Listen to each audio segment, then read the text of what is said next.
All right, good evening, good evening. We are back again live, Unfiltered Kings podcast, where men and women talk to each other, not at each other. You guys, we had such a great response last night. I thank everybody who joined in, who chimed in, comments, messages.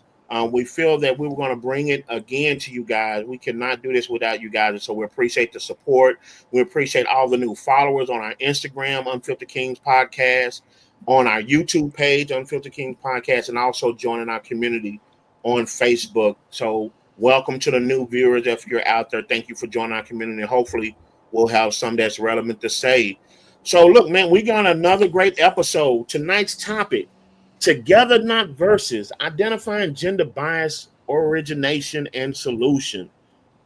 Man, it is time to come together as men and women. Seem like even the advice given these days, team, seem like it's biased. A real man, a real woman, and so, man, we're gonna try to find out where did that thought process come from, and more important, what can we do to fix it, man? Where we're working more together and we're complementing each other. So hopefully, you guys will chime into the conversation tonight. Keep in mind, jump into the comment section if you have something to say. If you agree or disagree, man, we'll try. If we feel that it's a good comment, we'll try to get it on the screen and respond to you. But before we get started, I got my team with me, man. I'm gonna start with Carlos. He's in the background holding down our social media responses, things of that sort. So I definitely want to shout him out.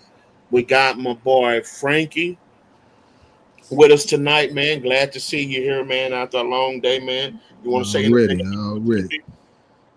You already know who it is, man. Your friendly neighborhood mailman, also Omega, man. That's what's up, man. That's what's up. And then we got our East Coast Queen, man, the only female in our crew, but man, she punched a big pack. Keep us on our cue, keep us on our square, Packs a man. big punch. No. We are delighted to have Diana with us, man. She has been a godsend. Diana, you have anything for the people? Anything you want to say before we get started? No, just hey, how y'all doing tonight? Hope you enjoy our show. Right on. Just like that, you know what I'm saying? Tune in. Look, make sure you guys follow, like, and share us on all social media platforms. Make sure you go on over there to YouTube. We're trying to get our followers up, and so, like I said, that really helps us out. So tonight's topic: together, not versus, identifying gender bias. What is gender bias, man? What role does it play, man? Does it interfere how we talk to each other?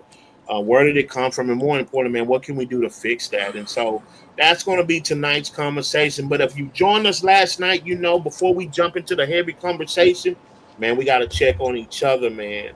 First and foremost, we have the family atmosphere around here. And so we have a section called the vent. I'm going to turn it over to Frankie, man. We're going to kind of do some check-ins and see where we're at before we dive into this thing. So, Frankie, go ahead and do what you do, brother.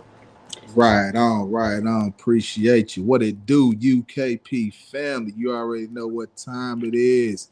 Take a deep breath in. Take a Woosah. deep breath out. It's time for the vent. You know how it is. Come to us, baby, with your worst, your best, whatever it is, in between, all around.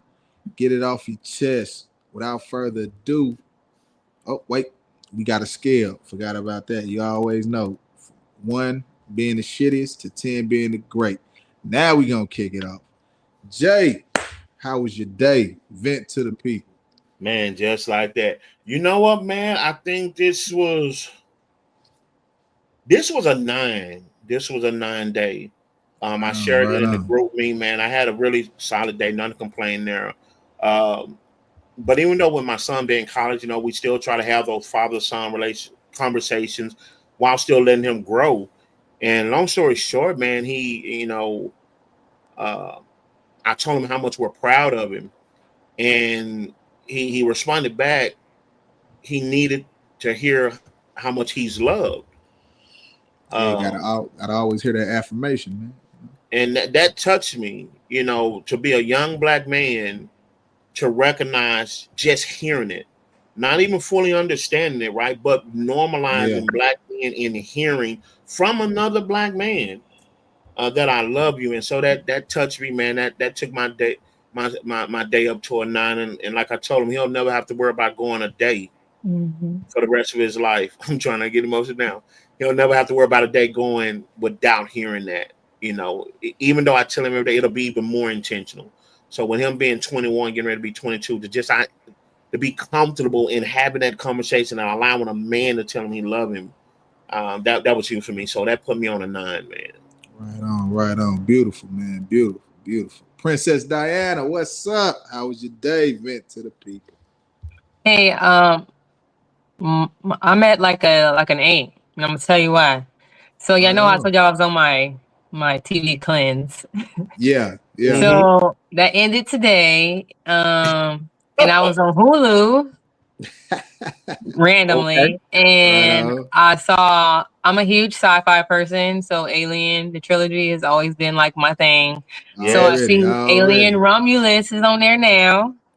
That's the new one, right? So I was super excited, and I started rewatching Aliens from like the beginning. And Right. like before I knew it, like 1979, my yeah. day was like gone. I was like, dang, like I'm Hey, like really that's into how it be, but this. that's a Like good thing. That's a good thing. exactly. So I was Yeah, like, oh, okay. So I literally spent pretty much the majority of my day yeah. catching up on that. Watch. And I went to the movies and I saw Gladiator 2. Okay. Okay. Mm. Amazing movie. Denzel definitely played the mess out of his part. Loved it As from always. Right beginning on, right to on. end. So Okay. y'all gotta go see Gladiator 2. It hit Good Right. stuff. theaters today, tonight. Good Amazing. stuff. Yeah. So good. So I forgot the new Aliens did come out, and I'm glad you told yeah. me about It's on Gladiator. Hulu now, so you can watch it on Hulu. Alien Yeah. Romulus is on Hulu. So I'm gonna tune in once I finish my Alien, like watching all the older ones first. Yeah. Okay. Ripley. Um, Yeah. but yes, so yes. Shout I'm out to Okay. good. Sigourney. Shout out to Sigourney Weaver. Let's go and get. Yeah, Yes, yeah, yeah. yes. The Ripley. original Yeah, OG, yeah. okay? Right Okay. on. Right on. Okay, so it's up to me. Let me vent. I'm in between, it was a chill day. Not too bad. I say I put me calmly at a 6. It's a calm day. Mail was light. Hmm. Got in, got out of work, went to the store, spent $200 that quick. Don't know Woo. how, but hey, I'm still chill. I'm still chill. Finna get ready for Thanksgiving. Got to go back to the store probably tomorrow or Saturday. I still got to get a turkey and all that other stuff, all the good stuff to get ready for Thursday. So, you know, yeah, nothing too bad. Nothing too bad. In Okay. between, right in the middle. But Light day. that concludes our vent session. Like I always say, it's better out than in, baby. Better out than in. Whether it's the worst thing that happened, whether it's the best thing that happened, or like me, in between. You can't just hold that stuff in, man. You got to get it out. Always talk to somebody. Like I say, your barber, your dentist, your doctor, your best friend, your worst enemy, your mama, your daddy. You got to always vent. Back to you, Jay. Appreciate it, man. I keep saying this. Like I said, it's one of my favorite parts, man. Try this, man. A lot of time, like I say, we get so busy, we don't really check the pulse of how we're feeling, how people feeling, and then that emotion get mixed in the topic we talking about, and before you know, we'll make things worse. So I'm glad we was able to check in, and for the most part, sound like everybody had a pretty much decent day. Um, but man, look, we're excited about jumping to this topic tonight, man, and we're just going to Yeah. jump into it together, not versus identifying gender bias, where it originated at, and what's the solution. I found this topic to be very interesting, Dan and Frankie, because if you know, for the longest, this is what the core or the mission of one of the missions of our podcast, where men and women talk together, not versus. But I was sitting and thinking, like, but what got us to the point when we supposed to be compliments, helpmates, soulmates, and all this? Like, how do we get to the point to where it seems like we're so against each other? And even when we talk to each other at times about, about our interactions, it's like it's so militant, right? Like it's so dark toward each other, right? Even if it's a misunderstanding. And so I started thinking about like, well, where did that come from? Was that a learned behavior, taught behavior? And more important, like, how do we fix that, right? How do we fix the fact that if there is something wrong with my significant other, that me just being a male is not in the way of me communicating with, and vice versa, right? Yeah. And so I was looking at this video, and shouts out to Diana for dropping it in our group me. And Dr. Umar, I'm pretty sure our audience is familiar with him. He made an interesting observation. Now, there are some things that Dr. Umar talks about that sometimes I'm like, okay, it's a little stretch, but I think he was spot on with this. I think a lot of times, and y'all correct me if I'm wrong, when it comes to who did the damage first, we usually start within ourselves, right?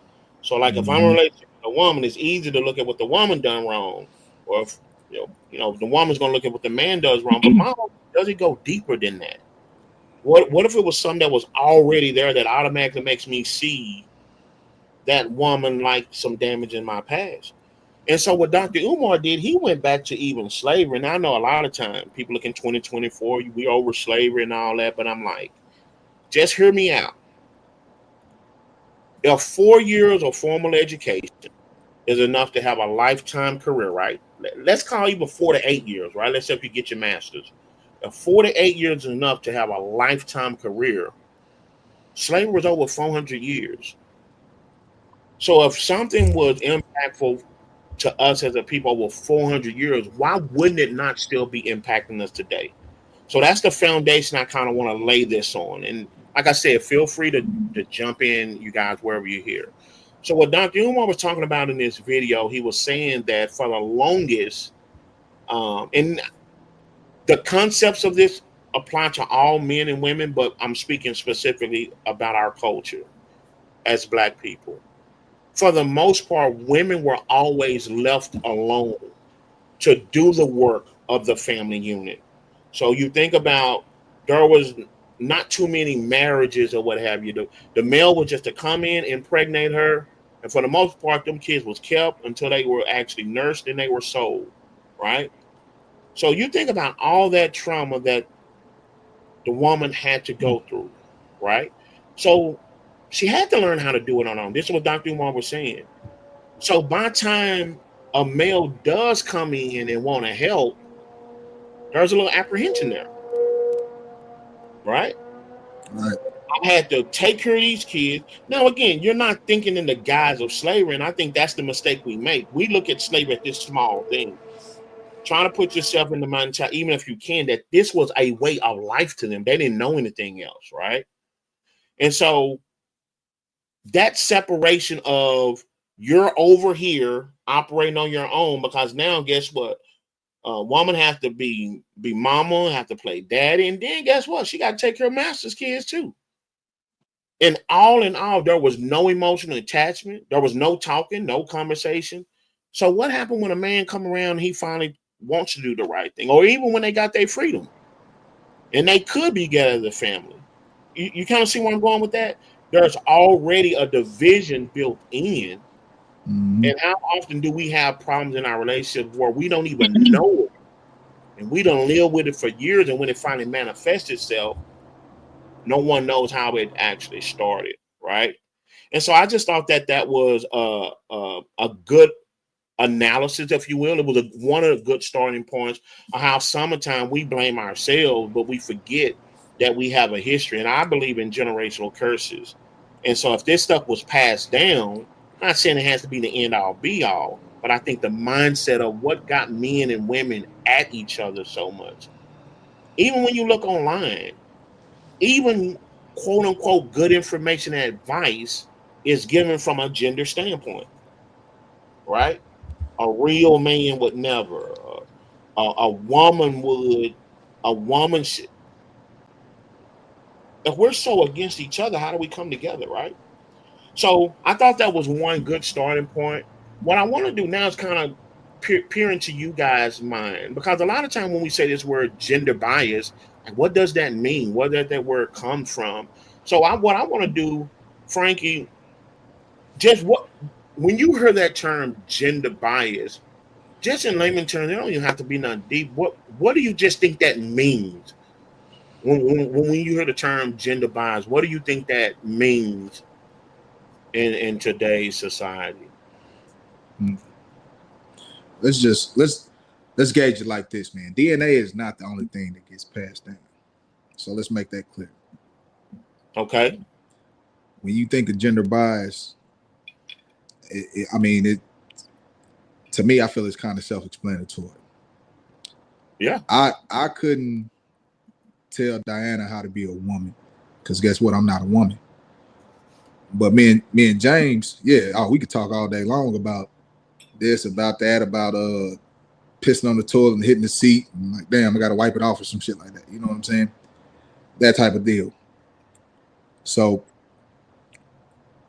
we could get to what Dr. Umar was explaining about slavery. It could even go, it could predate slavery, you know, because like I said, those are certain things that men did in whatever time period that you knew, yeah, men normally do that. Certain things women did in whatever time period that you can look and see, like, yeah, women did that. Now, we can get kind of factual with it, like, yeah, I can't get pregnant, but you know, a woman can. So I can't come in here probably unless I'm a doctor and tell Diana like, hey, you know, you're gonna go through these labor pains and this, that, and the other.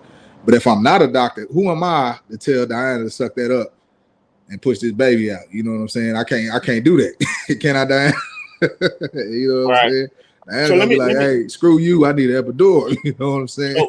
So let me diagnose something you said, and I think I want to make sure I honest got this. So because you're right, it does kind of predate, even what Dr. Umar gave his observation. There was a point in time where just because of our gender, there were just certain behaviors and mannerisms we had, right? Yeah. Just for all intents and purposes.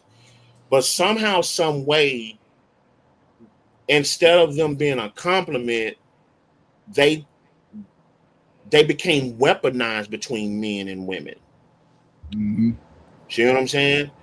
Um, we can talk about gender roles and things of that sort, but I'm just talking about just typically what a man is and what a woman is, where there was that compliment at.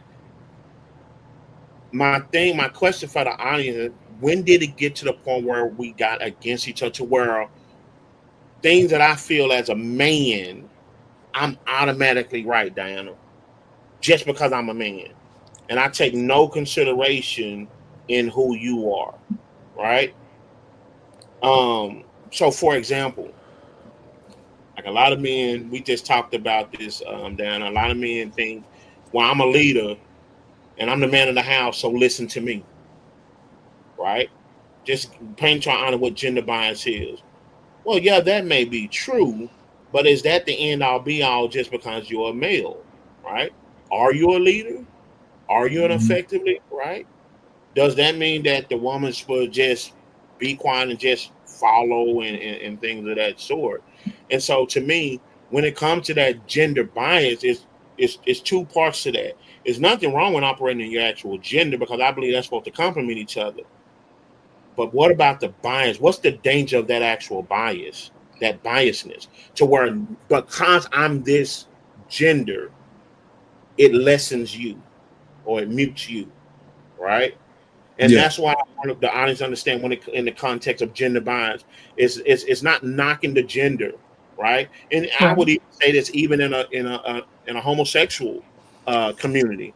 It's not necessarily about the gender because, like Frankie said, everyone has their characteristics and their ways, right, and their mannerisms.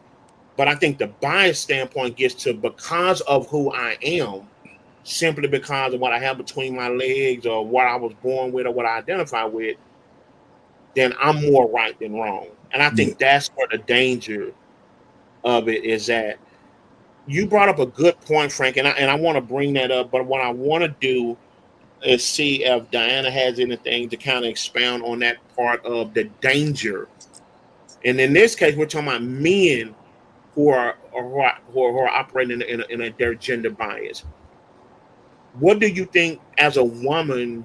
What do you feel and or think is some of the backlash that you as women feel from that gender bias? For example, I come in, I'm the leader, do as I say, I'm good at this, and I make all the money. Could you paint the picture a little bit for the audience on that other side? Like, what potential or what damage do you think that does uh, to females? Yes.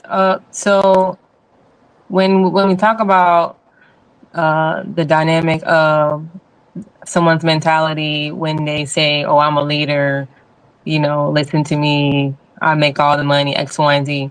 So a lot of times, when people, a leader is not going to come in the room and say, I'm a leader, right? Most people who are leaders, they lead, right? Men are essentially doers. So as a man and as a doer, then you're just going to do. So a lot of times when a woman hears her partner saying things along the lines of, "Oh, I'm a leader. You just got to do what I say." Some people will conform to that, right? Depending on uh, the scenario, and then some people won't conform to it.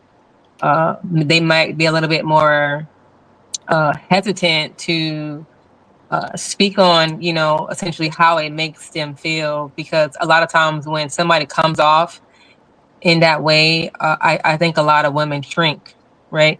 They kind of feel small, misunderstood, not seen, not heard, which is to a couple of the most important things for a woman, and essentially is to feel seen, is to feel heard and understood.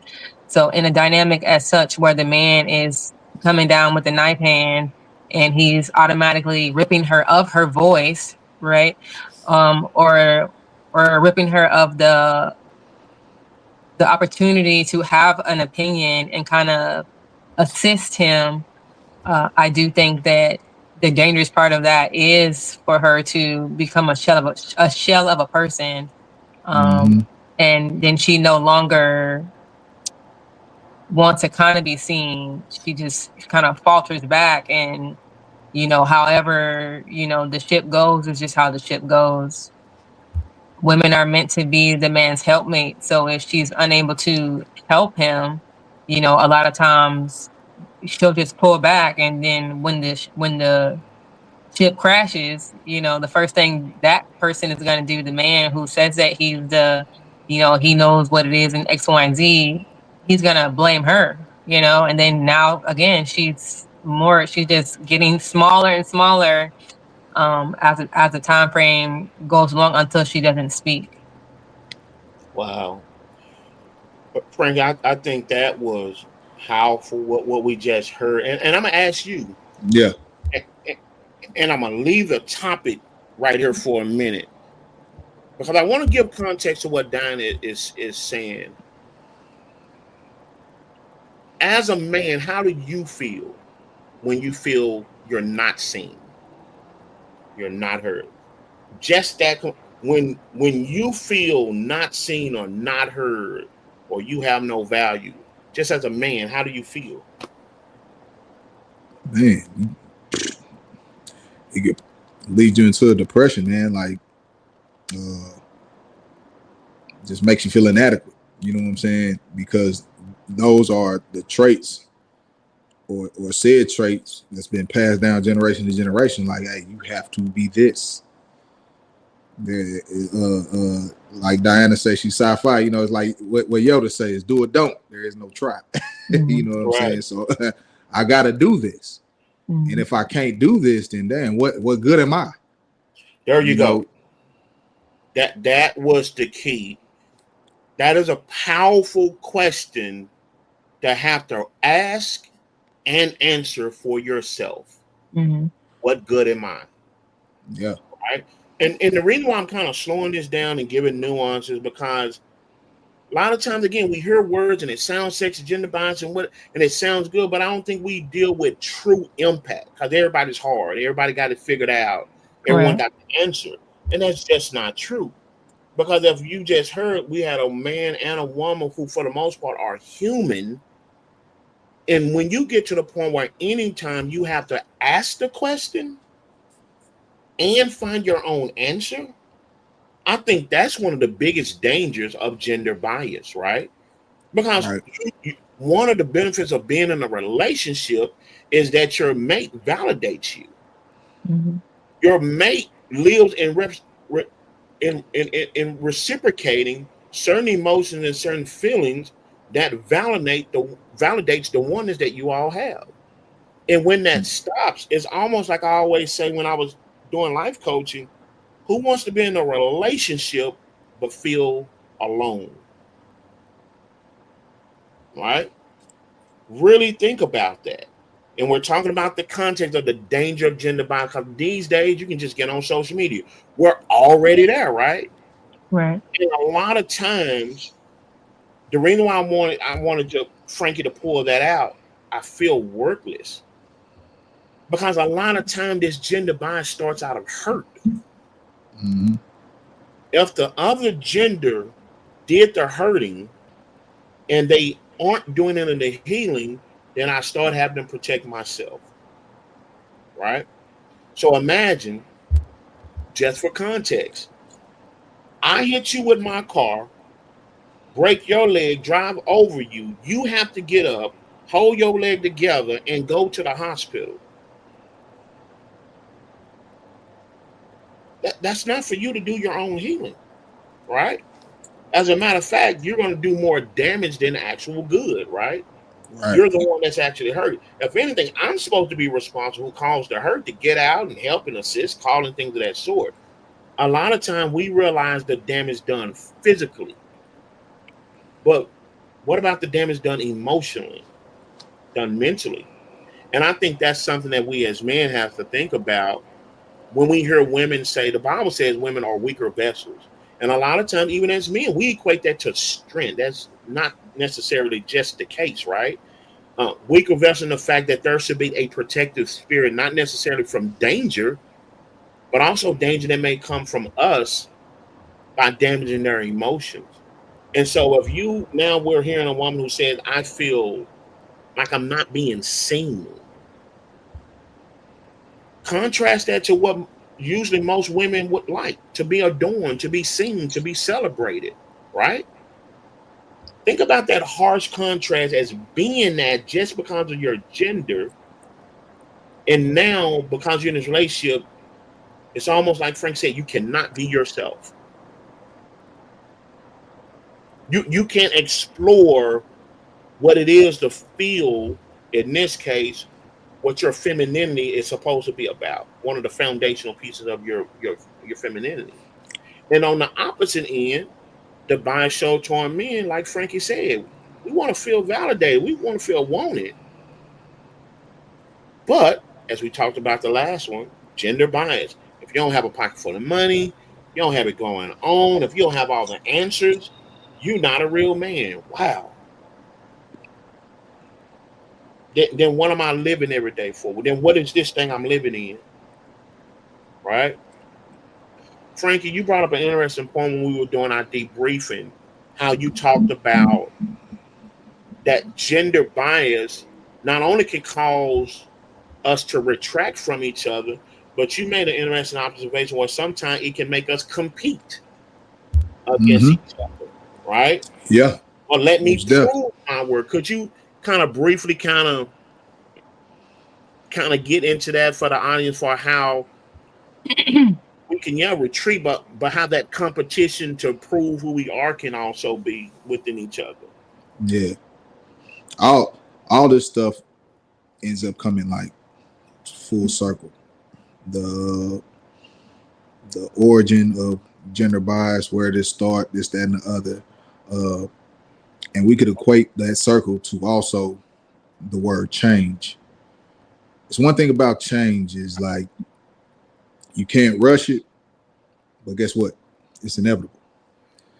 So when you think about that competition factor in the genders, you think about like women's rights or women's suffrage and all that stuff, and uh, you know, you start getting deeper into it. Like for men, it's like, okay, we got the jobs, y'all stay at home, this is that.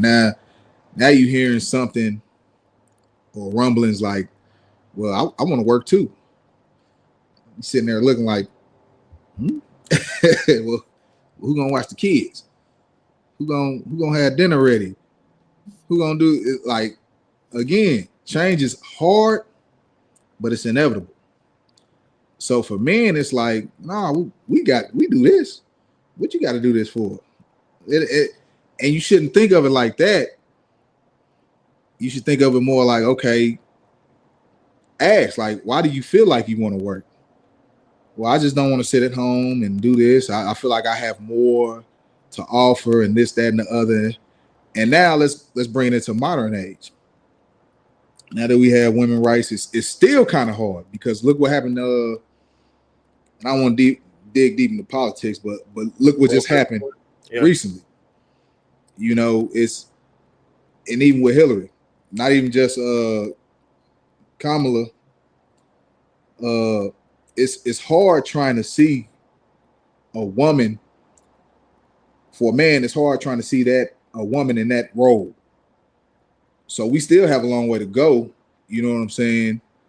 With that gender bias, because it's like I don't feel she can be an adequate leader. Yeah, and that's just a male thought process. But it digs deep into that with the competition because guess what? They can be CEOs, they can be leaders, they can do this. And the hard thing about it is this is what men used to do, and it's like I joke with my wife sometimes about like, you know, I like to wear a whole bunch of graphic tees and hoodies. And I like, man, you go to the men's section, women taking up all the stuff. She was like, y'all got better t-shirts than this. I was like, well, shit, that's the men's section. You know, but it's kind of that thing like, yeah, I'm mad, but I also understand.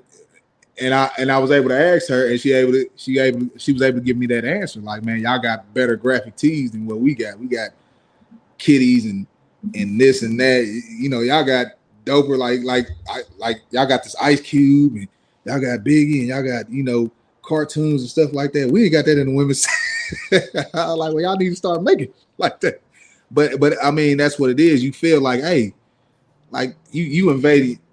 When we look at the women, you invading our territory. But is it really our territory? And that's the big question. That's what I want to explore. You said something where even when you talk about all those things, the sad reality of it is, you know, when we say women's rights, I know we coin that in our society, but they're human rights, right? So yeah, people should want to be able to work when they want to. But it goes to show, to your point, that another dynamic of the dangers of gender bias, because we're really not competing with women. There's a false impression that we're competing with them, right? Because times in our society, we have been shown that women show up and supersede men in certain sectors.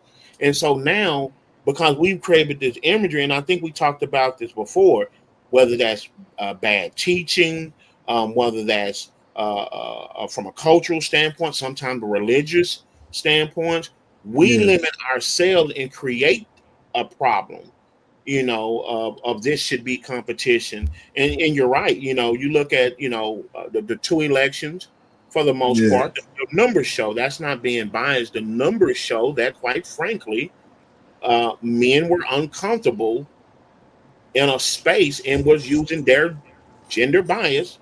Men have always been the president. And so here comes along a member of the other gender to be in his office. And the numbers show that, guess what?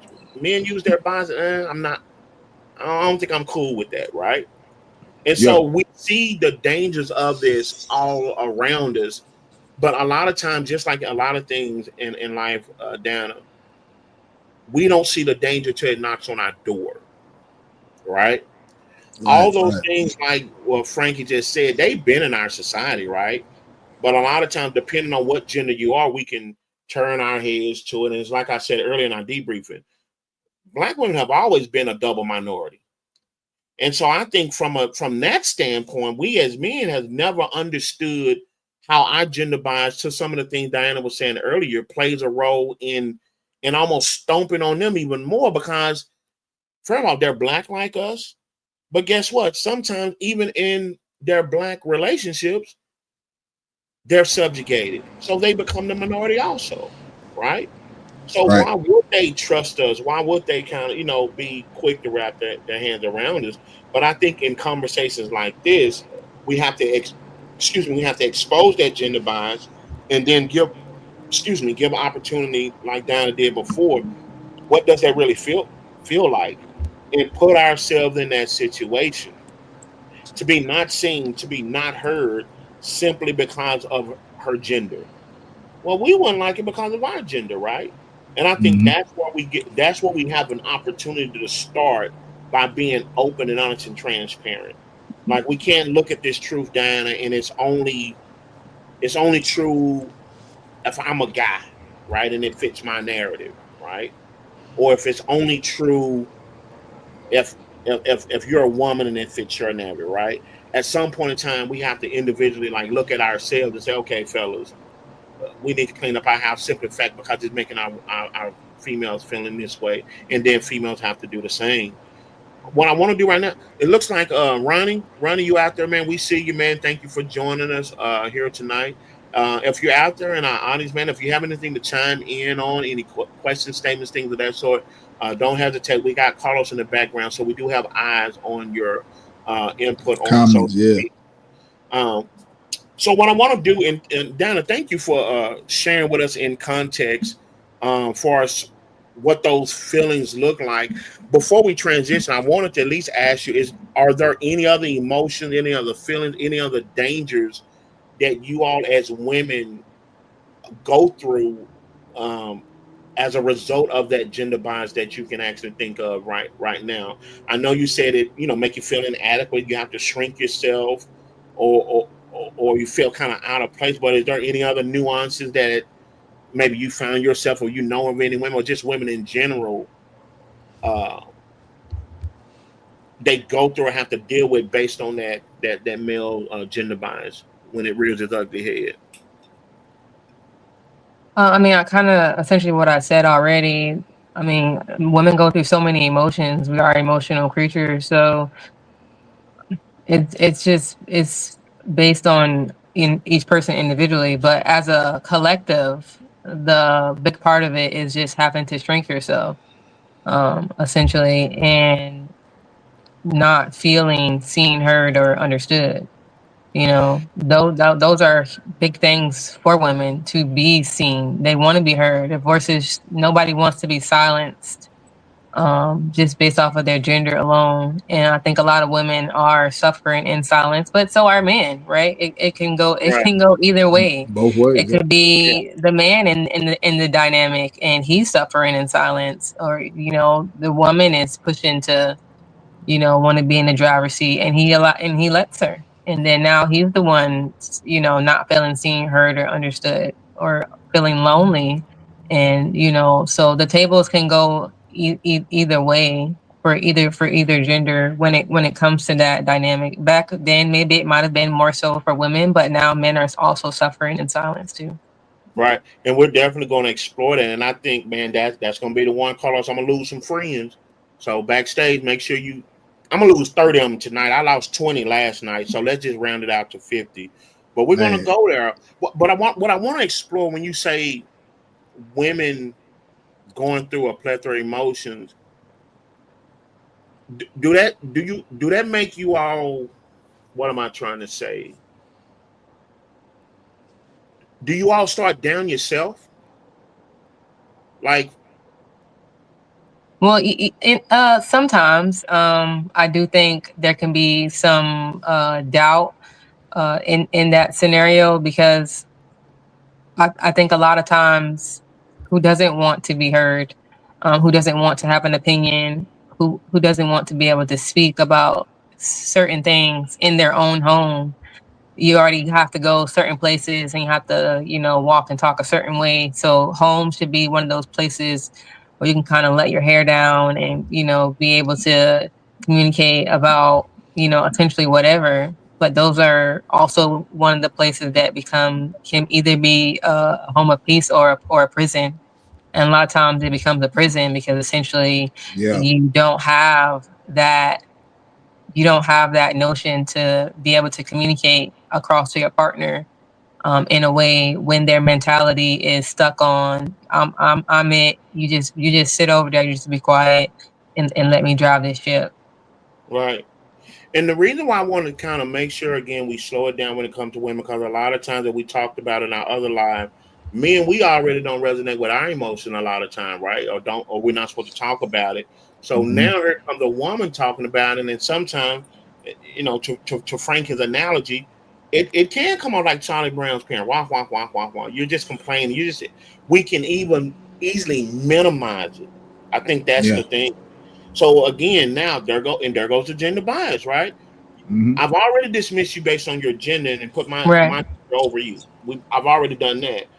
But now the trauma that comes from it, I minimize that. Yeah. Fellas, are you getting this? That's why it's so important that we understand ourselves. Remember Mm-hmm. emotional intelligence. You have to understand self first. You're not doing it for your mate. You're not doing it for the kids. You're not doing it. You have to do it for yourself first.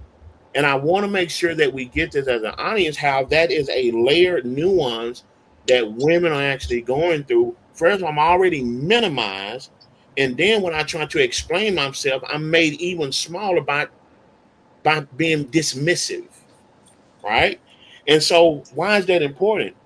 Well, a lot of time, men, we like to document the reactions, and I want to kill this notion. So let me go here right quick. We want to kill the notion of the angry black woman without truthfully being understanding and being honest. There is a cause and a reaction for everything. And I think a lot of time when I hear that term, even though I think there is some legitimacy there, and that's a conversation for another day, what are we doing as men to drive women to the point where they have to, again, while in the relationship, they got to sort out their emotions. And then when they try to sort out their emotions, they're being told for the most part they don't want to be heard. I don't want to hear your emotions, or you tripping or something wrong. Well, what do you think any human being gonna do? It's like the old adage say, you push a cat in the corner, what that cat gonna do? They're gonna come out, Come on, right? swing. So we have, Stretch it. what I'm saying, we have to approach this thing. I think that's one of the dangers of gender bias. It doesn't get us to even think about the other gender. But sometimes we got to be understanding and give some grace that if we're playing a role in that, and it doesn't even have to be intentional, right? I think that's the easy part. When someone's just being intentionally ugly, but sometimes unintentionally. Again, I haven't dealt with my emotions, Dana, so I don't even realize that I'm not dealing with yours. No, that's our responsibility. We talked about that last night. It is my responsibility to identify what I don't know so I can eventually learn what I do know. Right. So I Yeah. wanted to make sure that our male audience caught that. It's so easy to be dismissive, and I really don't even like that term within itself. But that's a conversation for another day. The angry black woman, because I just think in a lot of those instances, again, you know me. Don't look at them through Z. The effect. Go back to A. She didn't get in that. You didn't get in that relationship with that woman just like that, right? She didn't just start out being that way. There had to be some things that was done and considered over a period of time, uh, like Diana said, and even when I asked Frankie, who would like to feel that way, not heard, not seen, being dismissed Mm-hmm. all the time? To Frankie, like the question Frankie said, then what is my purpose? And if nothing else tonight, hang on to that question. If the person I'm in a relationship with, I'm with them, and I still have to ask myself, what is my purpose in this relationship? That is a very dangerous place to be in, right? And I can't talk about it, right? Which that's why I want to transition into men. Okay, we finally realize we want to talk about our emotions, Frankie. But gender bias say, hey, if a man talk about his emotions from a woman's standpoint, he weak. He's crying. He's not being a man, Yeah. right? Mm-hmm. So, Frankie, let's explore that. And I know Diana kind of set it up a little bit because, as you notice, it's a human thing, right? But we still have to approach it from a gender, right? So Mm-hmm. now let's get it from a male standpoint because I think a lot of time men don't get credit that gender bias hurts them and works against them.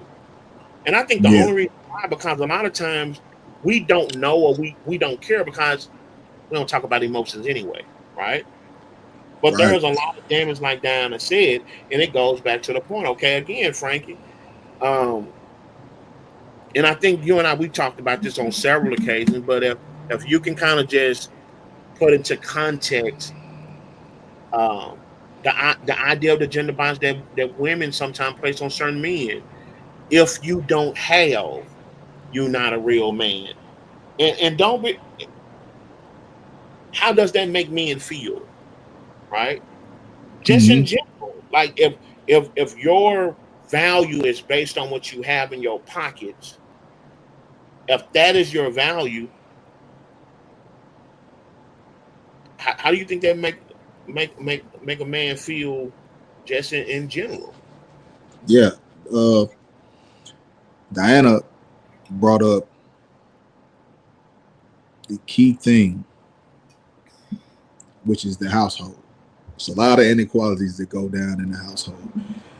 And as we state through numerous podcasts, this is where your children are seeing firsthand reactions between men and women. And this will shape their relationships. We always talk about this. The inequalities that are in the household is could be a if both parents are there, a daddy the breadwinner. Modern times, hey, yeah, both parents work, but daddy bring more money. Let me go, hey, daddy, I need this, I need that, I need this, I need that. Uh, or even with the kids, like me, I have 7 kids, so it's always one thinking I'm doing for the other, or the other think I'm doing for the other. You know what I'm saying? These are all inequalities that start off in the household. So as a man in that household, and from what you perceived and seen from your parents, that's where you get that inadequacy. Because guess what? If you're not doing, or you feel you're not up to par with your father or your grandfather, then that's where the stress will come in. And if you have your significant other has been raised to believe that, hey, you got to be the provider. Why I'm not living like this? Why I don't get a Gucci bag every day? Or why can't I go shopping and max out the credit card and don't worry about it and do, or why do I have to work? What everybody hates Chris. Rochelle's favorite line was, I ain't gotta worry about this. Every time she got it, I ain't gotta worry about this. My husband got 3 jobs and she quits. You know what I'm saying? These Frank, are the stresses. You know what I'm saying? Go ahead, Jay. let me expound on it because you said something that was profound, and I want to make sure we carry our audience with her because I think there is it's oxymoronic. And again, now we transition and talk about how the gender bias, how females gender bias can affect men in a negative way. We're asked to be providers and leaders and all these things, but what's not realized, if you're creating a culture or a mentality, whether in a family setting or a relationship setting, that is counterproductive to that, then how effective would I be as a leader? You see that Right. there? Yeah. If if if this behavior is being modeled, I'm supposed to, and again, we just use the example like you did. Let's just say children are in the picture. How effective of a father will I Am I? be Yeah. Mm-hmm. if they see that my value only comes into material things, right? Not in my validity, not in my self being. And we even talked about the other night. Now, if there's a boy there, the boy now starts learning this is what a male's responsibility. So do we see? I want to make sure I don't even see this. The danger of some as simple as the gender bias. Now, again, go back and revisit this. I'm gonna say something. This fake news that we see on social media that we call as advice for men and women. Ladies and gentlemen, you're speaking out of your hurt and pain. I'm gonna be honest. Go heal. Because if we're perpetuating this gender bias, a real man, a real woman, and what you really mean to say, this man did this to you. This man should have done that. This woman done this to me, or this woman could have done this better. Then that's a separate conversation. But I think subconsciously to speak, and sometimes I find myself correcting people like, well, you know what I mean. No, I don't. Don't flatter yourself and give yourself that credit. Because if I say right now all females are an expletive, I'm pretty sure this chat line is going to fill up, right? Because I'm talking to an audience. So let's have some responsibility with that, right? We're speaking from our hurt. Instead of going and getting healed, we now have created these biases that affects the very things that we say we want. Because even if we go through a bad experience, we had an expectation out of that mate, right?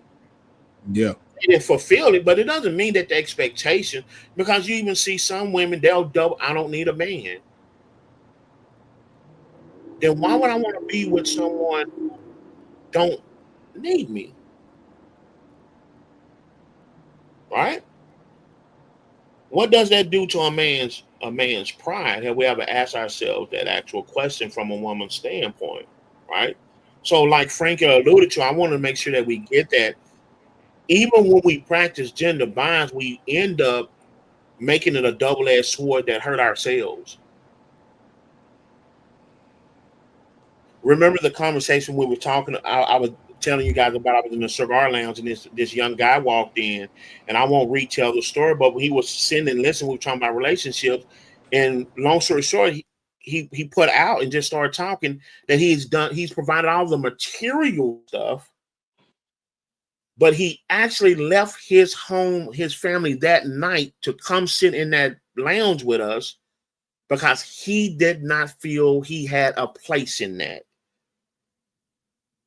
He saw everybody else enjoying the things that he worked for and provided, but when it came time for him to see his value or anything to be reciprocated, he didn't see it, to the point that disgust, remember what Diana said, make you want to retreat. Not a woman thing, it's a human thing. He literally found himself in a cigar lounge among strangers. Now, I know in the day and age of 2024, everybody's hard, everybody not me, and it's quick to call this man a wimp and all that. But no, let's keep it 100. Hurt is hurt. Mm-hmm. And too often we trying to entertain the scream instead of healing ourselves. That man had to be going through. And I think a lot of times we as men don't get to talk about this. As soon as we start talking about certain emotions, a dismissive way, man, that sounds something like Diana just said. We're dismissed, you're being weak, quit complaining, you're a man, right? Even Right. like this obligation that a man is supposed to automatically spend money on you. Do you automatically spend money on everything that you want, Diana? Point blank period, like all day, every day. Do I automatically spend money on things that I want? In other words, if you see it, you gonna get it right then and there at all costs, 24/7. When you get your check, if you see it, you want it. No, I think you got responsibilities, right? Right. That's a human thing. So what is the audacity that where did we get to where that is a man's responsibility? I don't get that, ladies. You can say that's an expectation. That's Right. fair. Like an opinion, right? That, hey, my opinion about writing. I love writing. Frank is not a writer. He's okay to not like writing. You can say it's expectation, but to put that pressure on a man that is synonymous to him being a male. like Frankie said. Here's what we don't want to talk about. And I was trying to pull that video up, Diana, that you sent earlier. I can't find it at the moment, but I'm gonna speak it out. And this one, I'm Carlos. This one I'm gonna lose 30 friends right here. Men want to feel the same support, the same comfort, and the same security that women feel. You know why? Because it is not a gender thing, it is a human thing. Dana, you want to have a roof over your head. Guess what? I do too, because it makes me feel safe when the elements are out there. Dana, you want to have food in your stomach because guess what? You don't want to go hungry. Well, guess what? James also does. Also. And so a lot of time we shift the narrative, right? And we get into, like I said, again, these gender wars till we fight against each other, because what it does, it excuses the responsibility and or priority, right? Your child is not going to respect you if you only want them to do everything they tell you to do and there is no reciprocation there. There is no acknowledgement. Do it because you're my child. Do it because I said so. Some of us have been through that. And look how dangerous that mentality has been in just growing up, right? So how do we bring that concept in a relationship and justify that it makes sense? If you were taking care of yourself beforehand, why does that stop when you're in a relationship with a man? And to me, this is why I feel that it hurts me. And you, Dan, you can chime in on it if you have anything. Doesn't that take away from your glory as a woman? Because how will you be able to differentiate if he's doing it genuinely, with true feelings and emotion, or does it even matter these days? Or he just doing it just to, kind of like we said the other day, just be quiet, or just because you're a budget. I'm just gonna budget and just treat you like a transaction. There's no feeling, no, there's no emotion. That's just what you want to make you be quiet, to make you happy. Do women even care whether it's genuine or not anymore? So, I won't say that they don't care that if it's genuine or not anymore. I just think that up until where we are now in the world, it's it's been presented in that way for such a long time. And again, social media is such a accessible thing. There's a million people out there talking about, if men don't do this, then that, or women don't do this, then. So it's kind of glorified in a sense that, and I think a lot of women have requirements, just like men should have requirements, but they don't necessarily have them. So if a woman requires for the man to spend, you know what I'm saying, a lot of times men are going to do what is required to, essentially get that woman.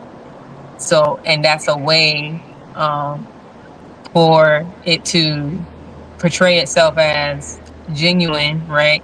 Because men who can afford to do so will do so, and even the ones who can't necessarily afford to do so will still do it just because they want to get a certain woman. Yeah. If you're going to portray yourself in that way, you know, at every turn, every woman you're approaching, then I don't think there's any other way for a woman to look at it if that's all that's being portrayed. It didn't just happen to where one guy was like, all right, this is what I'm going to do. It was a multitude of guys that are doing it this way. And same thing with women. There are a multitude of women who have those requirements, and men are like, all right, these are the requirements. I want you. I'm going to do, you know what I'm saying, what you told me to do. And then they have friends, and they're telling their friends, hey, if you want to get whatever, So I told you earlier, it's like the telephone, you know what I'm saying? This guy's saying one thing, but by the time it gets back to the originator, it's been misconstrued in so many different ways that you have a group of people just doing what they feel is necessary to have a certain person. Here's the Hey, thing. real quick. I like what you said right there, Diana.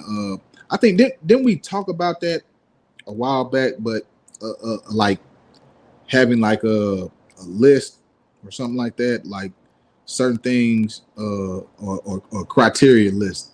Right. I think we did talk about that a while back. But men, and I will say this, we do have that list, but we tend to normally adjust or pivot certain things to get said woman that we want. Right. Mm-hmm. You know, You'll so yeah, you'll lower your standards. yeah, we got those prerequisites. Mm-hmm.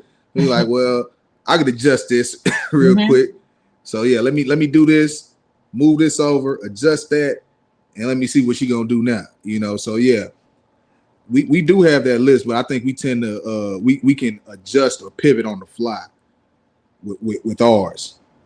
So the problem that I think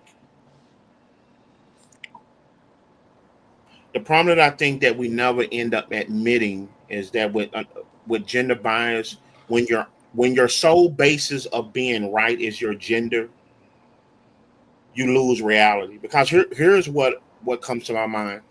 It's really manipulation, right? What we do, we just code switch in our mind and be comfortable because we just like it. It's kind of like we talked about last night. Sometimes people like being the victim because some of the attention feels good, right? Right. I don't like the situation, but if I know I'm gonna get this out of it, and so what we end up doing is manipulating our mates and listen to this dysfunction. We manipulate our mate to do the things that we want, and we find happiness in it by confusing them with, are they just simply doing it genuinely, and I'm simply happy. And I think a lot of times, if we don't step back, and that's the danger of we're operating just based off the gender. We kind of got off into that a little bit last night. Well, once I know how to get the reaction, well, that don't mean it's genuine. That just means that's literally the definition of manipulation, right? Is that I know how to get something done without you realizing it, and I follow through with it, right? Right. And as long as we found comfort in just the end result and we never look at the process, because here's the thing, and I think Frank alluded to it. If I cut for this chick, I cut for her. You will see it. You know, again, we got to put them terms that we just use loosely, like love, infatuation, them words that have meaning, and we just kind of bring them down to that strong, bubbly emotion. It's a whole nother conversation. But if we put them back up there, at the core of loving somebody, you will go out your way, not necessarily just to, I'm gonna bring you everything you want, but you're going to be able to tell this person is really checking for me. Right? And so the reciprocation, the genuine reciprocation calls each other to get on that level, right? And that's how you operate on a higher level. You don't have to challenge the person's gender, or quite frankly, let's just be honest. And I saw a video addressing this. Let's just talk about the elephant in the room. So I'm a bad guy if I don't have it. So is she a bad woman just because she don't please me sexually? Like, listen to some of the concepts that we're saying. Let's walk all the way into it, right? And we're talking about basing it just straight on gender, right? We don't look at the intention, right? If she, with these gender roles, well, if she can't cook, she's not a real woman. The fact that she tried, she can't learn.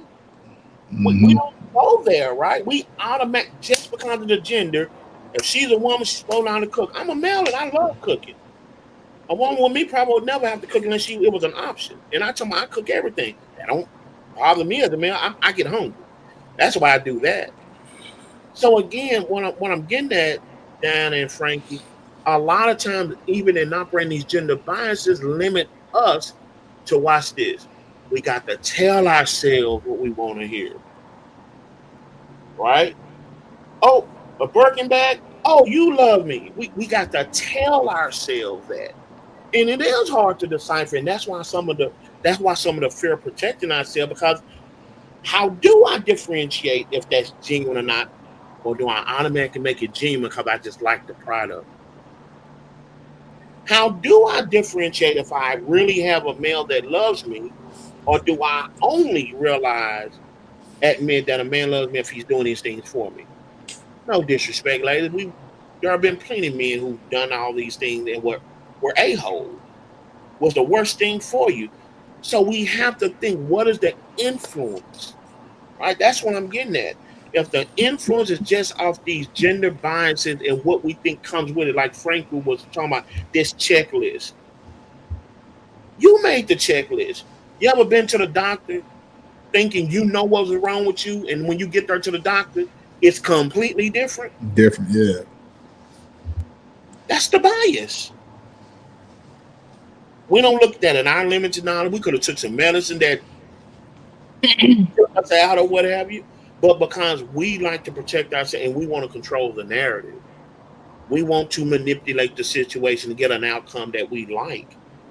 Even when we have a profession or someone who knows how to do it, and I'm going back to, there are some men out here that maybe they don't start off having your checklist, but like we said last night, your personality and some of your knowledge can help the two become one to get there. But if we're throwing people away because a man doesn't have this, I think that's an actual gender bias because there's no validity in the fact that, wait a minute, from a man's purview, I want to just simply operate and just do from my heart anyway. Yeah. If I really love you, right? Right. I also want to recognize that if I fail in a situation or if I end up in a situation,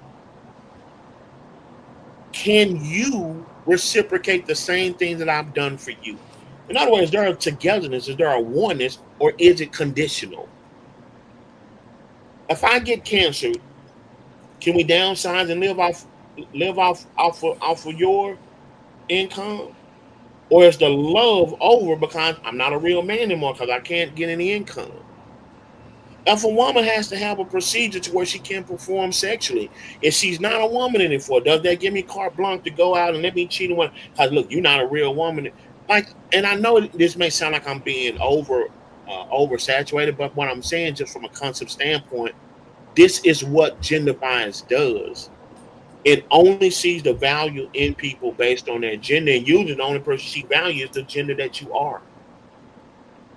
So by the time it gets to the point where Diana and I have to sit down and talk, and like Frankie said, let me learn the opposite gender, we're fighting each other, we're adding each other. Diana, I've never been a female. So as much as you try to get me to see it and validate it from that standpoint, I've, I've never been that, and quite frankly, the same way, right? And so as we can see on both sides, man, let's start understanding what gender bias is. Even like I said, when we think we're helping, we're thinking we're giving good advice. There is no advice when you really think about this that's predominantly based on gender.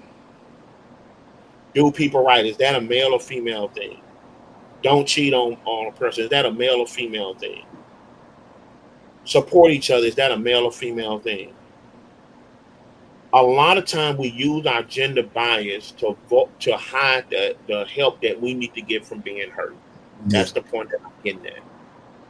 We have Hey, so much, kind of like Diana said in the beginning.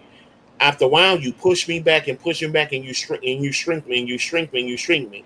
That is going to have an effect on the next relationship she's in with a male, right? Hmm. It doesn't make that male wrong that he doesn't reciprocate that, understand, or he's not the perfect person to help with it. No, what that also means that if he decides to say, I'm a partner with you down through this, but Diana has to be responsible to go and get some help with that trauma she's been through.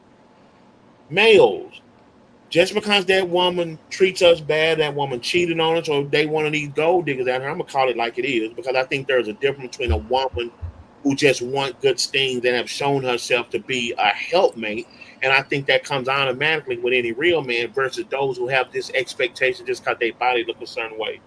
So I'm just gonna say it what it is. But we as men have to continue to learn our emotion so we can identify, and like Donna said the other night, don't fall victim to the point where we're trying to live up to this gender bias of what a real man is. Because I think that validates those type of women. When we let me go out and do this and let me do this and we bring that back. Okay. Yeah, see you're supposed to do that. Mm-hmm. What happened when we can't? What Hey, happened when we're limited? What happened when life changes? we can take this back to Tuesday's topic and also the topic that we talked about, Ebony Williams with the bus driver. And what I'm trying to allude to is Tuesday we talked about things that men tend to overlook. Uh, Sometimes with these lists, this is where overlooking can be a positive. You're not going to get everything on the list. You're not. You know what I'm saying? Are you willing to overlook some of those things because that person in front of you is real genuine? So if they can't cook, am I going to get rid of you just for that?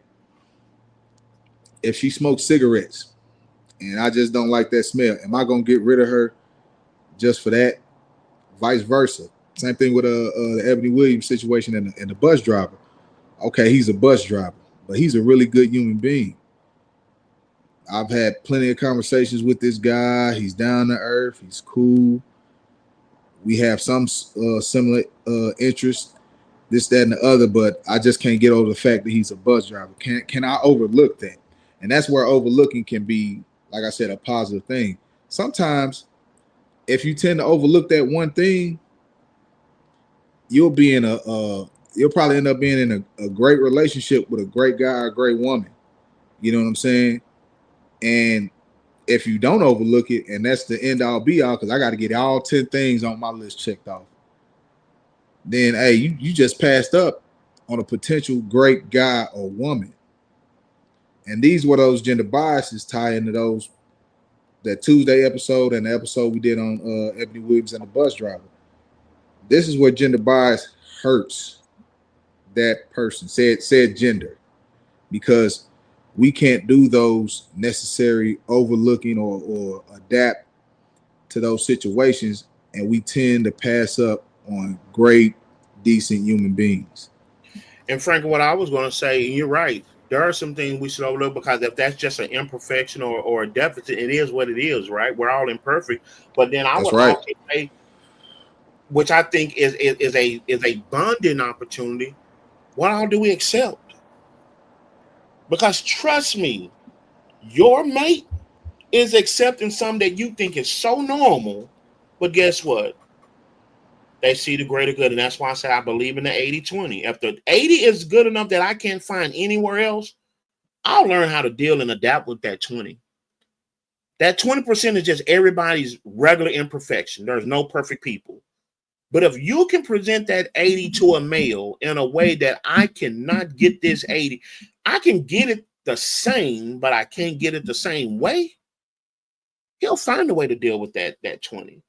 And I think that's a healthier, that should be a healthier approach, especially when you're knowing from the get-go that you're getting in a relationship with an imperfect person.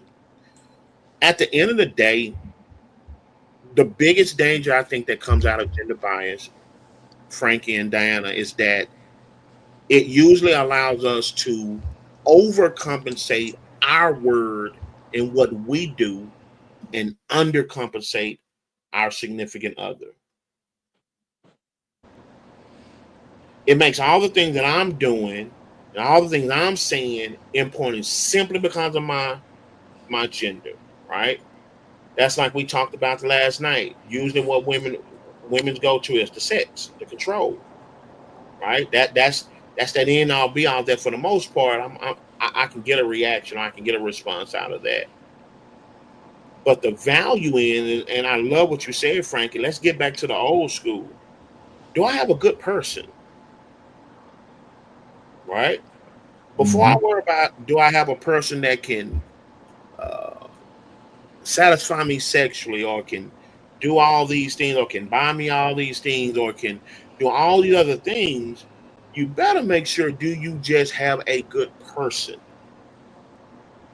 And I think that's the problem with the manipulation, that learned behavior. If I know you want to, if I and let me buy into this gender bias, and then later on down the line when life happens, oh crap, you realize you never had a good person, or you had a good person that was too good of a good person. In other words, they're always right because I know I'm doing what's right. There's no room to grow because who says what you want in the first 5 years you want 10 years? Who said what you want year one to be something what you want year two? Mm-hmm. Right. So at some point in time, we have to wake up and realize: are we using just something that we were born with as the catalyst to try to create a relationship? Or Yeah. is there nuance? Are we learning?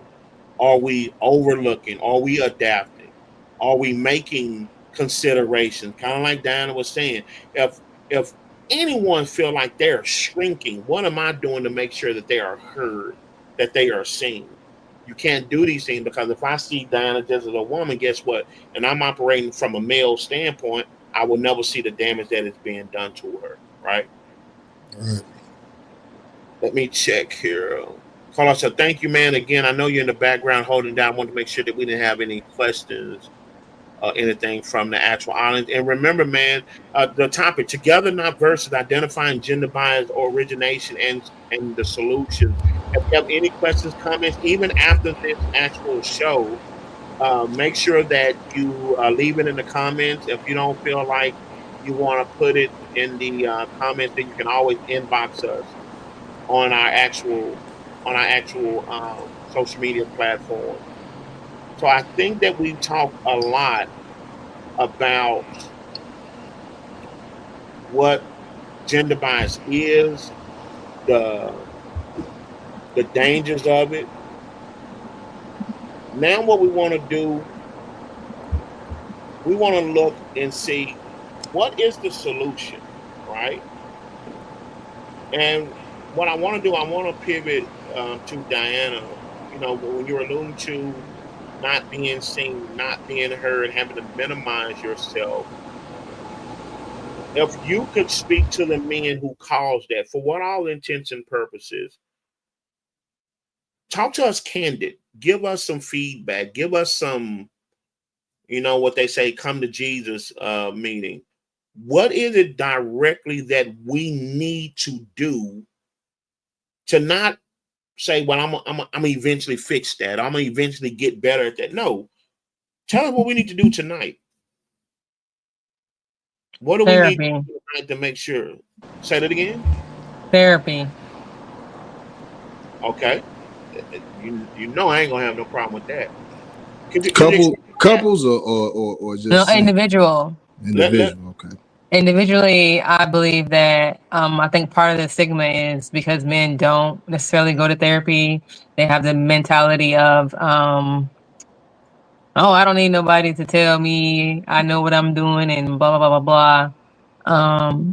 So I believe that if they actually went to therapy and got some insight from a professional on what exactly they may or may not be battling, I think part of fixing that is in that realm in itself. Okay. For the first part, because I mean, at the end of the day, a woman can tell a man all day how he can get better and what are some ways forward. But we all know that that a lot of time that falls on deaf ears because it's not like women are not already saying those things. It's not like they're already not telling the man essentially where they may need help or assistance or what's bothering them, or if they're also in their communicating that. But because a lot of people have that mentality of, I'm the man, just be quiet, be my peace, and all those notions, it falls on deaf ears because they don't necessarily want to hear that.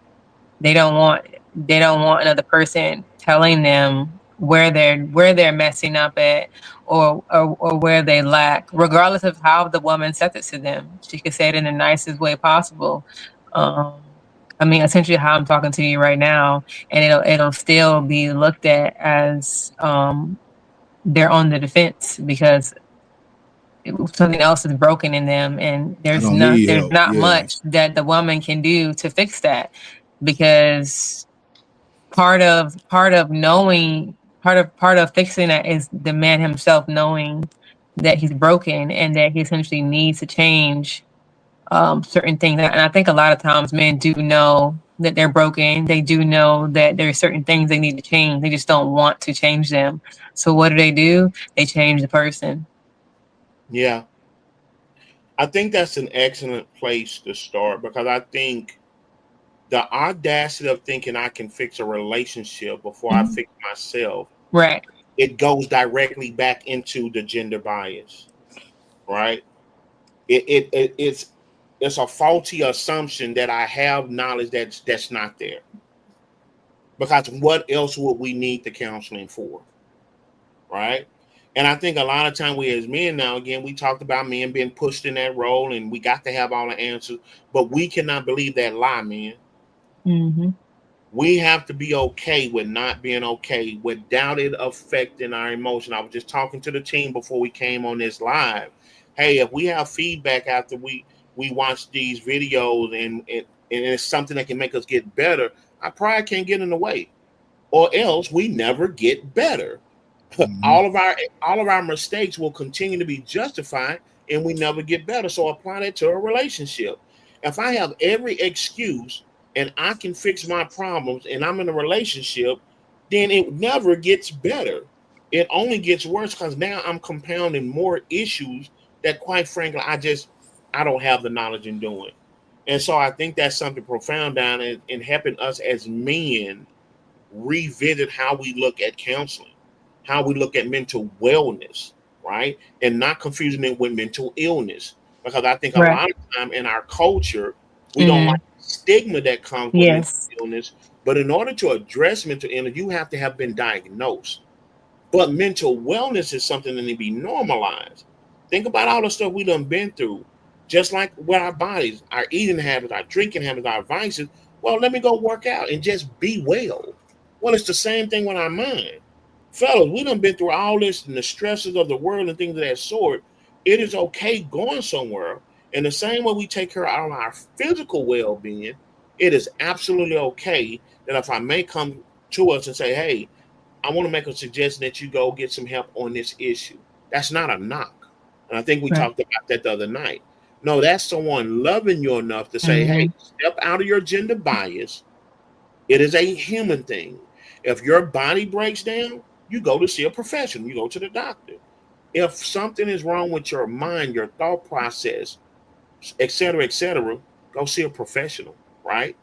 And once you heal, now you can bring that newfound knowledge back to the relationship. Right. A lot of time, I think men and our gender bias, we want those accolades, we want that respect, we want that submissiveness simply because I'm a man. And watch this, because I've learned how to do some of the things that the world says a man should do. Fellas, Mm. that's not enough.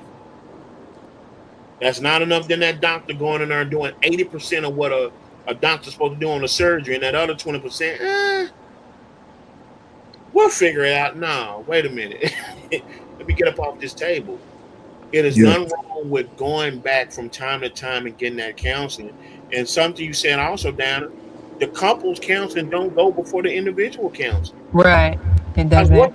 what can we work on when I'm damaged? Mm-hmm. And I What and can I and I yeah, think too, a lot of times people think that um the couples therapy should be the only option. But again, I think that individual is just as important Self. Yeah. because it gives you, as each individual person, a different outlook to where either one of you could be kind of looking at your relationship in the wrong light. So individually, just as important as couples, but I do believe that individually should 100% come first. Work on yourself and then work on yourselves together. right. I love that feedback, fellas. I hope that we're paying attention. I hope we've been able to see some self-reflection before we move on to our side.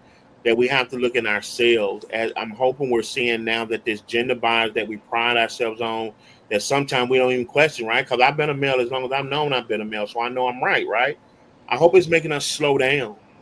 I hope we're hearing, and this is just one lady, but I'm hoping we're hearing enough on the other side that if this was someone I cared about, if this was my significant hell, if this was my sister, my mother, my aunt, so on and so forth, and they're feeling some of the things that Diana said tonight, if that don't move us just to go get help, period, I don't know what else will. And quite frankly, I would challenge can you love yourself and love that person if now knowing that they feel this way and What about you? Yeah. your only response, I'm a guy, right? So I'm hoping that this conversation kind of opened up some of our purview to look at what some of the damage that we're doing. And let me say this, it don't even have to be intentional. Mm-hmm. Matter of fact, Donna, I would humbly say that sometimes the unintention does more damage because I don't see it. Right. No vision. So I don't even think about what I don't see. Mm-hmm. Now I got to be convinced that it's there. So sometimes I think we kind of downplay. Well, I didn't mean to do it. I'm sorry. Well, no, I have to take that. I'm sorry, but understand the grandos that's in there, because if you didn't see it, odds are you going to do it again, and it comes natural, right? And if I continue to have to point it out, and I say this all, I used to tell couples I used to counsel all the time. If your mate has to continue to be the person to point it out, you're going to eventually make them the bad guy. Mm-hmm. You're going to eventually make him or the bad guy for simply not holding your own self accountable. And it's just on a matter of time that you're going to turn that beautiful person that's trying to support you into someone like Frankie said, now you're ready to throw away. I want to turn our attention now, man, before we get up out of here, Frankie. We've talked about our responsibility to females, and I know we've kind of talked about some things that females do to us. So, if you could talk to females, what would you say would be the solution, or what would you want to tell them in regards to the gender bias that they use to allow us to be? And I want us to speak like direct. I know we don't have a female here that we're talking to, but what would you tell a female to help us as men to be able to be a better version of ourselves? Now that we've identified the dangers of their gender bias, a real man is not this. You have to have this to be a real man. What would you say would be the solution that you would give to them to stop that gender bias? As I always state, uh, it's not a sprint; it's a marathon. Have patience with us, as well as we should have patience with you, with the ladies. Uh, for guys, man, we deal with social stigmas, the gender role of or the tradition of manhood and all these things that tells us we don't need that help, or matter of fact, just go talk to your best friend, or and even with the vent session, I say this, talk to somebody. But sometimes, like Diana said, you have to realize that you're broken beyond repair, and sometimes the barber is not going to be the guy to give you the best advice. Your homeboy can't help you out that situation that you are in. You have to go sit down on that couch and talk to that therapist.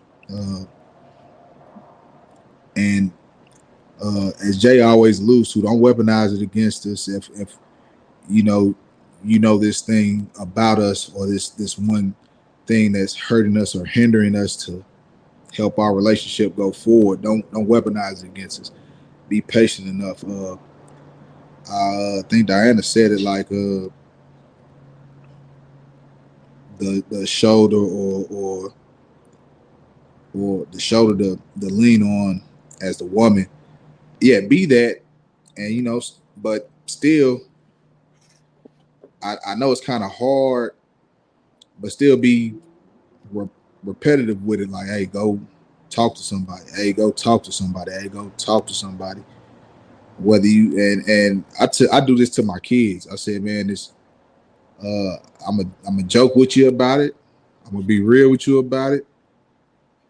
I'm gonna try all types of approaches, but if it's the same message that I'm doing, something needs to click. That, hey, okay, he might have joked with me about it. He might have been serious with me about it, but he's saying the same thing. So guess what? I need to figure this out and and focus on this and get and fix myself with this situation. Right. Uh, the patience, man. Like I said, it's a marathon. I I can't explain it further than that, but it's a marathon, and Yeah. it's just dealing with that. And how as a woman, are you willing to deal with this and be patient enough with us to make this thing move forward and move forward healthily?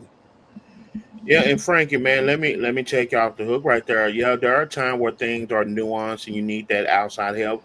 But to your point, some of this stuff is it's really simple, man. It's what do I make up my mind that I want to do, right? And that's why I says the danger of is the value truly in the person or is the value in what the person can do for you, right? Sometimes those things can be misconstrued. What I want to do before we close out tonight, and again, I thank you guys for sticking in here with us. Together, not versus, identifying gender bias, origination, and more importantly, what are some solutions? Um, I want to show this video, but I want to give some context. You would think, and I'm gonna brag about on one of my podcasters, one of our teammates. You would think one of us as a man brought this to our attention, but in all due respect, the clip that I'm about to show you actually was introduced by Diana. And the reason why I say that is because the video itself is powerful because it's a man speaking from a male's vulnerability that oftentimes men don't get to say this in society, right? Because if so, we're automatically going to be dismissed. But I do think it says something also for Diana to introduce this as a woman to us as men. And quite frankly, to me, it was very refreshing because it's one of those things where I felt like it was almost a reaching across the aisle, and we don't get the experiences in gender bias. But when that opposite gender can reach across the aisle and you don't have to say it because I took the time to understand it for you, I think that's where the beginning of understanding is. So at this point in time, I am going to. It's a little under. It's a little under 2 minutes. I'm going to play this clip as oftentimes men don't get to speak on this level. Men have a very real and valid fear of nobody coming to save them. What we're financially expected to be to a woman, there's no version of that for men. Society has not established the role in which a woman is a financial benefactor to a man. It simply does not exist. So in a relationship situation, all we have is the word of a woman that she has our back, even though we see no evidence of it on a day-to-day basis. That's a scary thought, but on top of that, that's one of those things that you really don't want to get tested. So whether single or committed, you've already been trained to believe that you're on your own. So what investing in a relationship does financially specifically, it actually puts weight to the idea that you have his back for real. He doesn't have to wait for a disaster to see if you're going to show up. He just knows you're going to be there because he saw what you did in a past situation. But then you have young ladies like in the previous video. And whether she stated her terms or not, that type of woman still exists. And that goes back to what I just said. Since we know that woman exists, I got to act like I'm on my own at all times. Women have to have a hand in helping alleviate that stoicism that we're taught from a young age. A man's face will light up simply because you paid for the date. If he comes home and the light bill is paid, he'll be ecstatic. Because when it comes to this 50-50 conversation, it hits men differently because it's deeper than money. Not only do you appreciate my provision, you respect and protect my provision. That's major. And by doing something like that, that helps initiate reciprocity. He'll cook more. He'll nurture the kids more. He'll give you more emotional support. Because 50-50 should mean we're doing this together with equal effort, not necessarily that we're giving a half-ass effort. The best advice I can give you is to remember, just like it is for women, it's the little things that matter to men. Shout out to Black American Bad Boy for that video, man. Yeah, we always want to give credit to a material here. I thought that was so profound when Diana sent that, because I think it lands us to where we want to end tonight.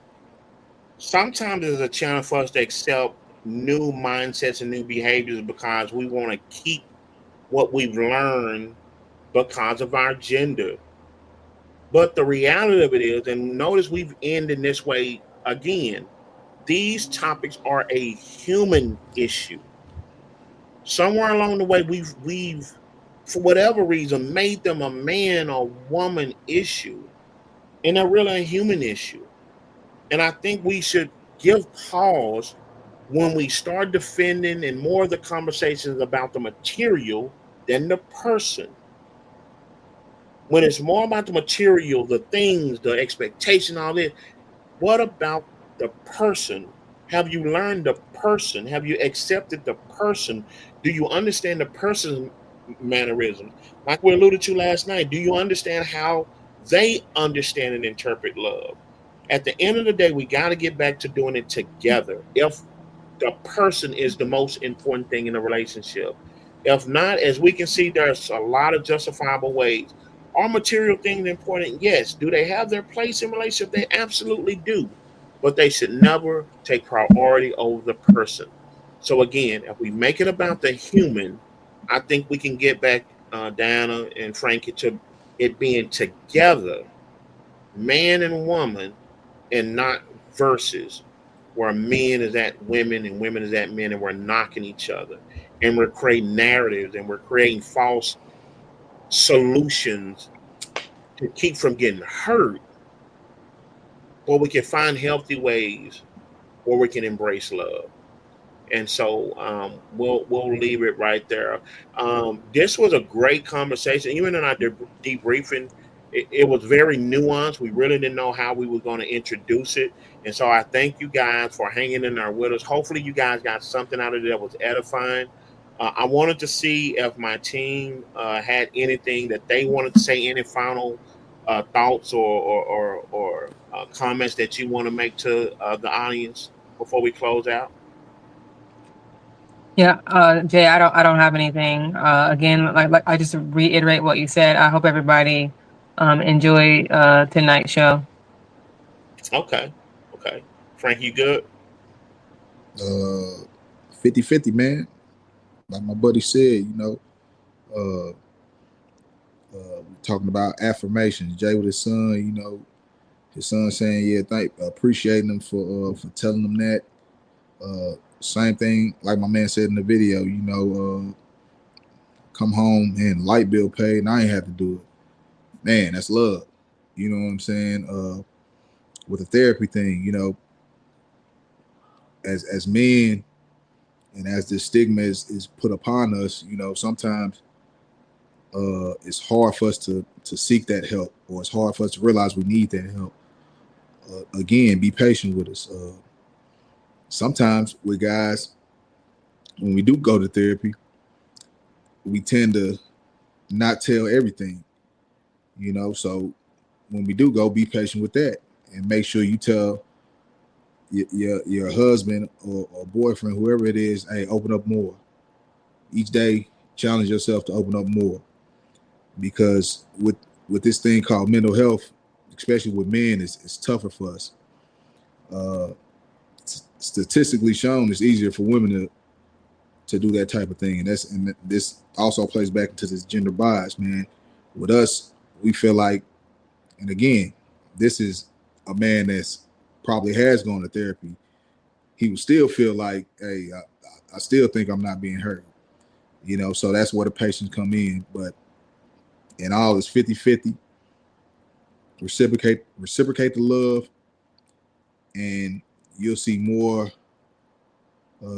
abundance of joy and willingness to go through with that route of therapy, and that man probably will open up a little bit more, and he will probably feel like he is being heard more, you know, if that environment stays healthy like that.